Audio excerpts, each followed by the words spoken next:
mimma razaqnahum apa yunfikun. Quran mengajarkan bermental memberi, yunfikun. Nabi berkali-kali ngulang al yadul ulya khairum al yadis sufla. Dan memberi itu tidak harus nunggu kaya. Gambarannya Quran tentang orang baik itu gimana? Alladzina yunfikuna fis sarra wadharra. Bukan fis sarra saja, ketika wadharra juga. Saya pernah guyon sama orang kaya di Jakarta, dia uangnya miliaran, mungkin malah triliun. Guyon sama saya, Gus, saya ini sudah sekian bangun masjid di mana-mana. Saya ini berarti hebat. Enggak, kata saya.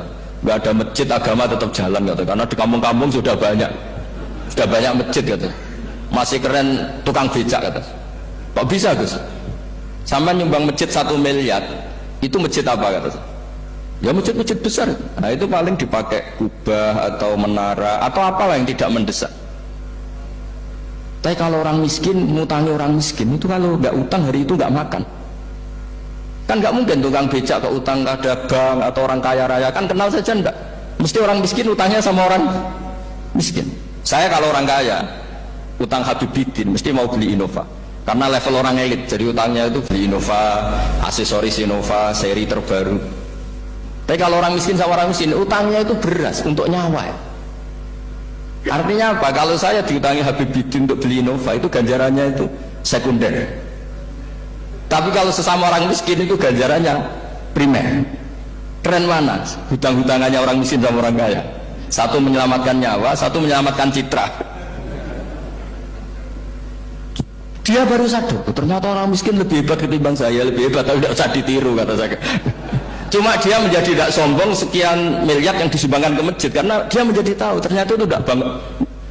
Nah kecuali masjid-masjid yang kamu nyumbang memang masjid perintis di daerah-daerah yang belum ada masjid. Kalau masjid-masjid besar itu kan kadang kebutuhannya sudah selera, bukan pokok.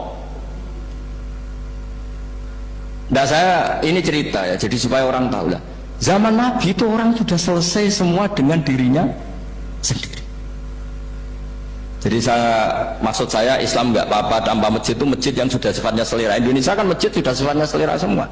Yang dikatakan masjid pokok kan yang dipakai sholat bisa, dipakai alat sesuci bisa. Tapi kalau sudah selera ya pondasinya harus begini, lampunya harus dari kristal, terus kubahnya itu sudah selera.